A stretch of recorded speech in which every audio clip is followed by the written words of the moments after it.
You don't need a reason to take a walk through the woods in the North Carolina mountains, but I've got one, and it's a good one. I'm looking for a Christmas tree, not just any tree. It's got to be the right shape, it's got to be the right size, it's got to be the right color. This tree has got to be absolutely perfect, because come Christmas, it'll be the center of attention in the Blue Room at the White House.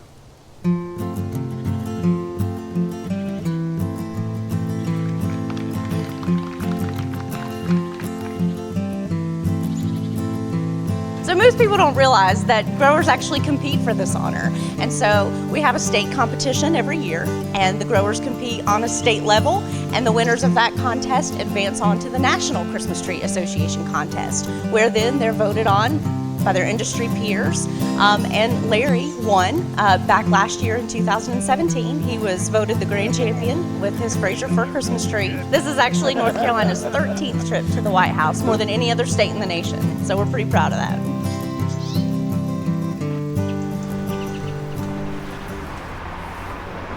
Welcome to Newland, North Carolina. Population 698. Christmas trees are the heart and soul of Newland. Thanks to the lifelong dream of one man, they're about to bring this tiny town into the national spotlight. It's hard to keep a secret in this small town.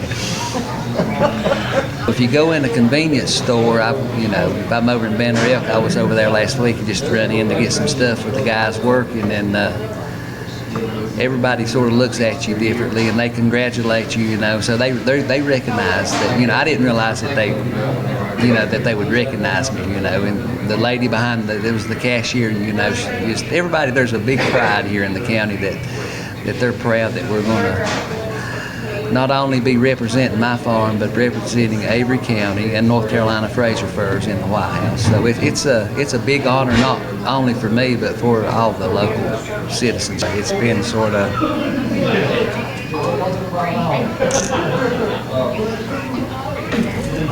humbling, really.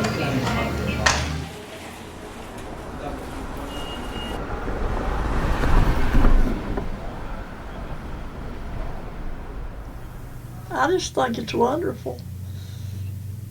My children, both of them, grow trees. It's just kind of a tradition, but it's also a tradition that provides good living for people and sends kids to college and that sort of thing. Everyone is so proud of it, proud of Larry Smith. It's very exciting. We don't have too much excitement here.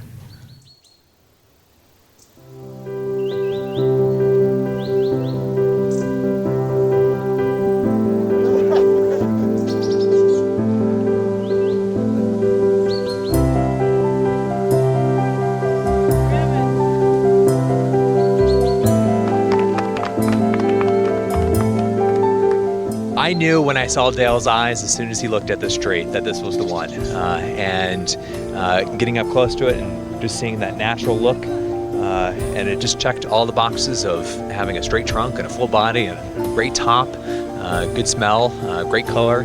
So everything you look for in a tree, this one had. It's been a memorable day, one that I'll always remember. It's been emotional, so I'll sleep good tonight.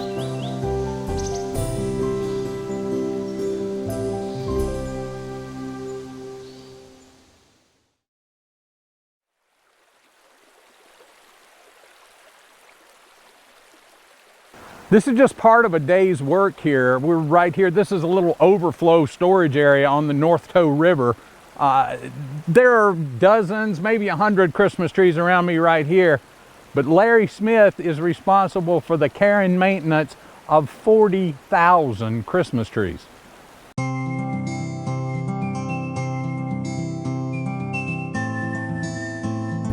My grandparents on both sides lived here in Avery County, and so basically with my grandkids, this is like the 6th generation that's lived here in the county. So my football coach was growing Christmas trees, so that gave us some extra income to work on his farm, and I just loved it. It's just a passion that I love. So I started setting my first trees in 1977 when I was a senior in high school, and I've set Christmas trees every year since.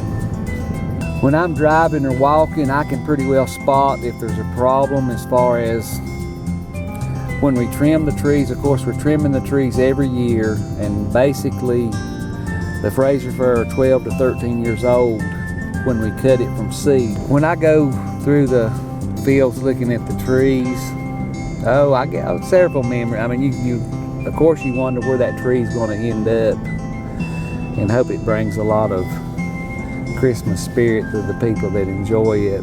But I tell people that I hope they find me dead out here, fell over beside a Christmas tree when I go. So that would be my ideal way of going, just fall over beside a Christmas tree and they come and find me that way.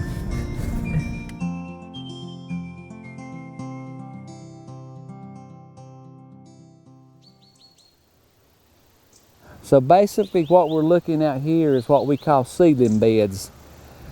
And when the Fraser fir grow, these seedlings right here from nature are 5 years old. These are actually 3 years old because we started from seed in a greenhouse, and by lighting, we can grow a seedling that's, when it's actually 1 year old, we get 3 growths, so it's actually 3 years old in size-wise in it, but it's really just 1 year old calendar-wise. So we'll take these seedlings up here and put them in the field this spring, and they will remain in the field from 6 to 9 years, and that'll give us a Christmas tree for the consumer in the 6 to 8 foot range. So these particular trees right here will be in someone's home in 2025 is what you're looking at.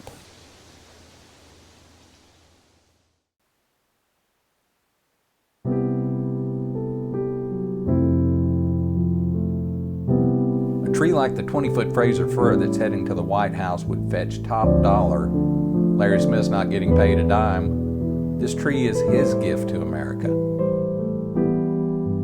After the break, we'll take a look at the history of Christmas at the White House.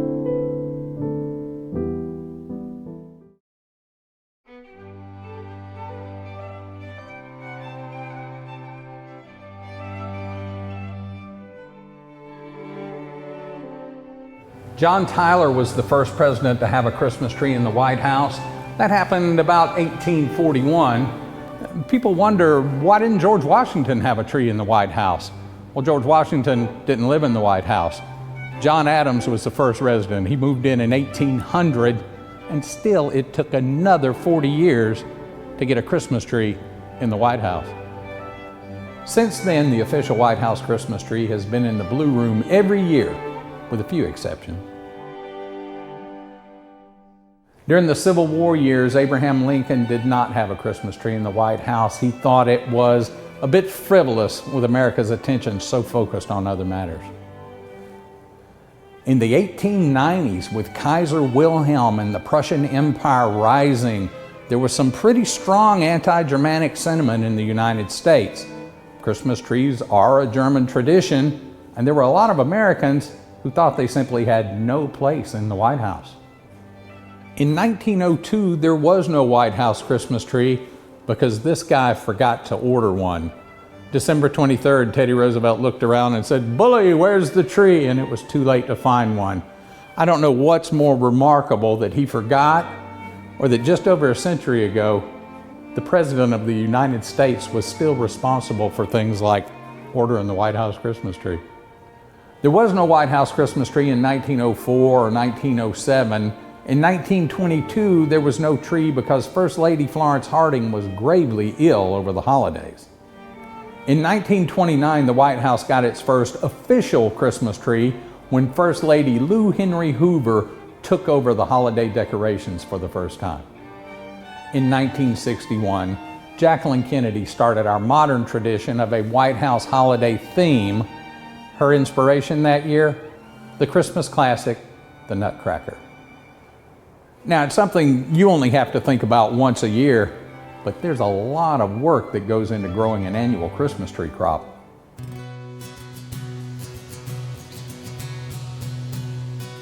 some people do it different ways, but we're basically trimming back, getting a shape to it, and then we're regulating the height of where we're going to cut that bud, which is basically 12 to 14 inches. And of course that depends on how tall we're going to grow the tree. These particular trees in this field we're going to grow from 6 to 8 foot range. If we were going to make them 10 and 12 foot trees, when they were younger we would leave the leader really long and they'll fill in, and that way the tree's not as heavy when they take it in the house. So it depends really on what size that we want to grow the tree is how we sort of maintain that. But on this size tree, basically we're shearing every year, but I'm doing this. I mean, I'm looking and we're doing this right here. And we're trimming that back, the limbs, just like that right there. So by the end of the day, your arm is pretty sore for the first few days when you've done that all day.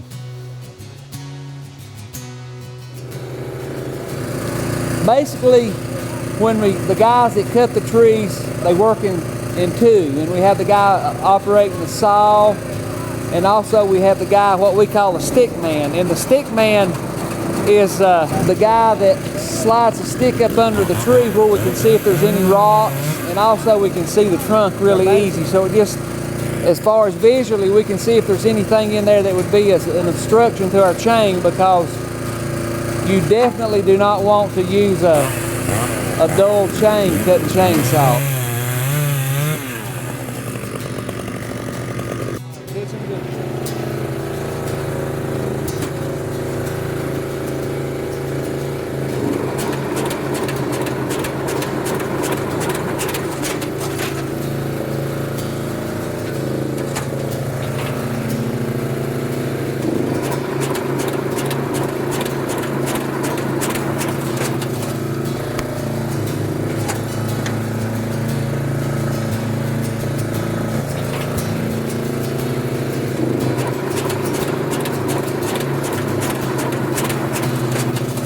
Can't stand around one of these fields too long this time of year. These guys are working around the clock to get your Christmas tree to you, and it's kind of all hands on deck at this point.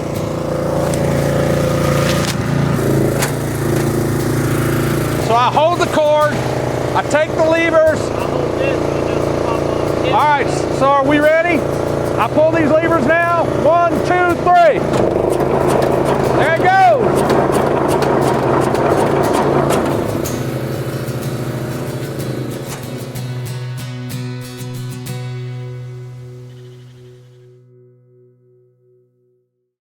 Well, I guess we'll be cutting the White House tree down tomorrow at 10 o'clock, and you're dealing with the White House, so it has to be done perfectly. I mean, you don't want to be late, you don't want any incidents of getting mud on the trees. Probably the worst nightmare for the White House tree would be if they cut the tree and it fell over and broke the top out of it. I mean, I don't think they would accept a tree in the blue room with a broken top. So I guess it's sort of like our inauguration to the White House. I mean, it needs to be planned down to each detail, and nothing but perfect is acceptable.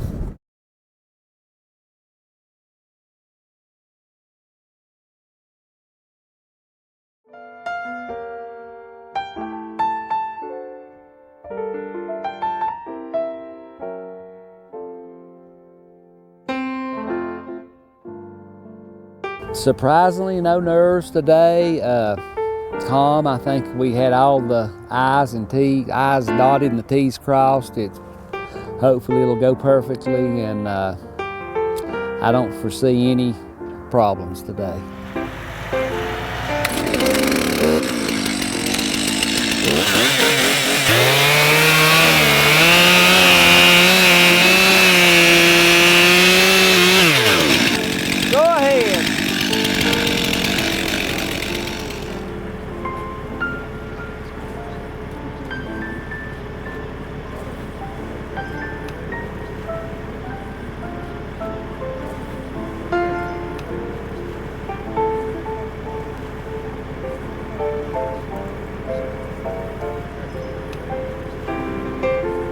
They're going to put another, well, they've got it, I think, 2 straps, pick it up, and then I'm going to cut, I'll cut a slice off of it for a souvenir, and then we'll count the rings and see how old it is.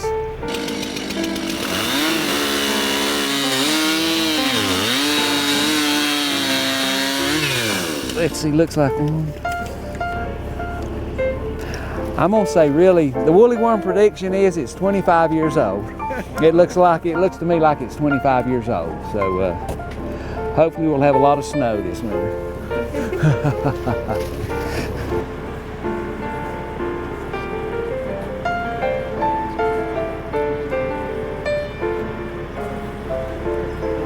Dead center of the trailer.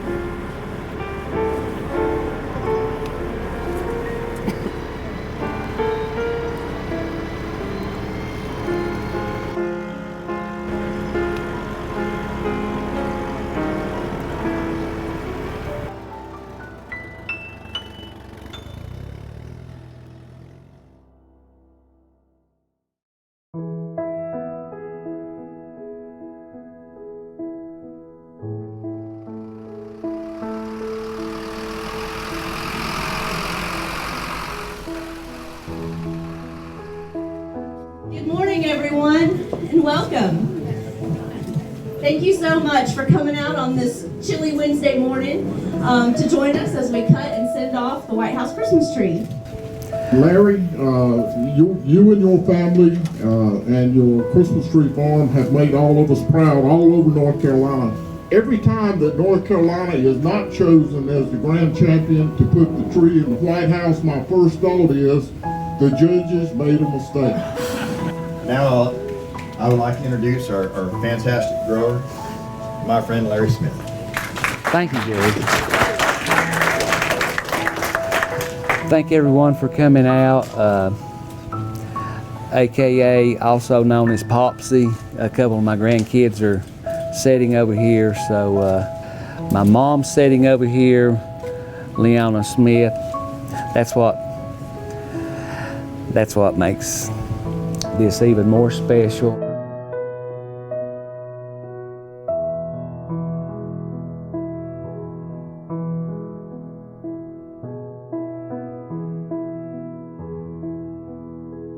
When you listen to him talk and you can see the pride just oozing out of him, you understand, how important this is to him. And I hope all the people of North Carolina feel the pride that we do in accomplishing this. This is an amazing feat. It's something that we can say we do it as good or better than anybody in the nation and anybody in the world.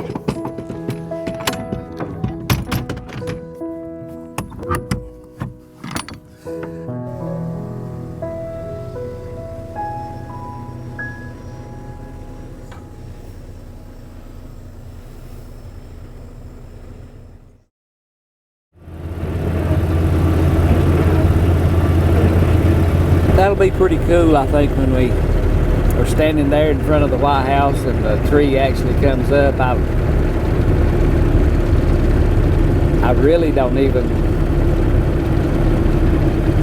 grasp it as being real at this point. I mean, I know it's going to happen.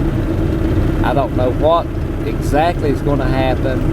I guess I'm trying to learn to enjoy it a little bit more. I mean, it's been always work, and so now I'm sort of getting to enjoy the fruit of my labor. It's hopefully I can chill out. I mean, the guys are going to be here working on the farm and the lot while I'm gone.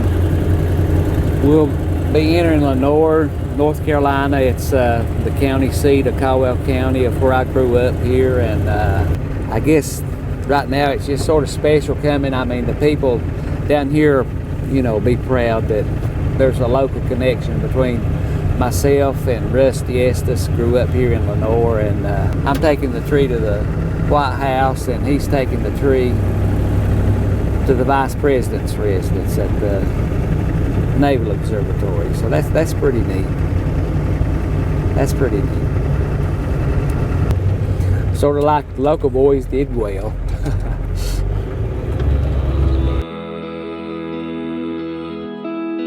Long lay the world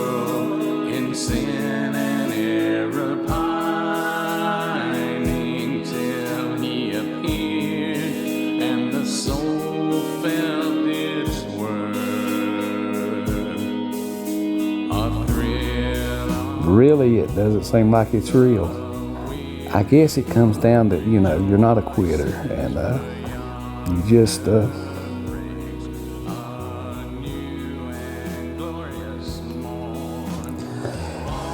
you hope your family and friends get to enjoy it. Really, I mean, that's what it comes down to.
Merry Christmas, America. From all of us to all of you, the happiest of holiday seasons.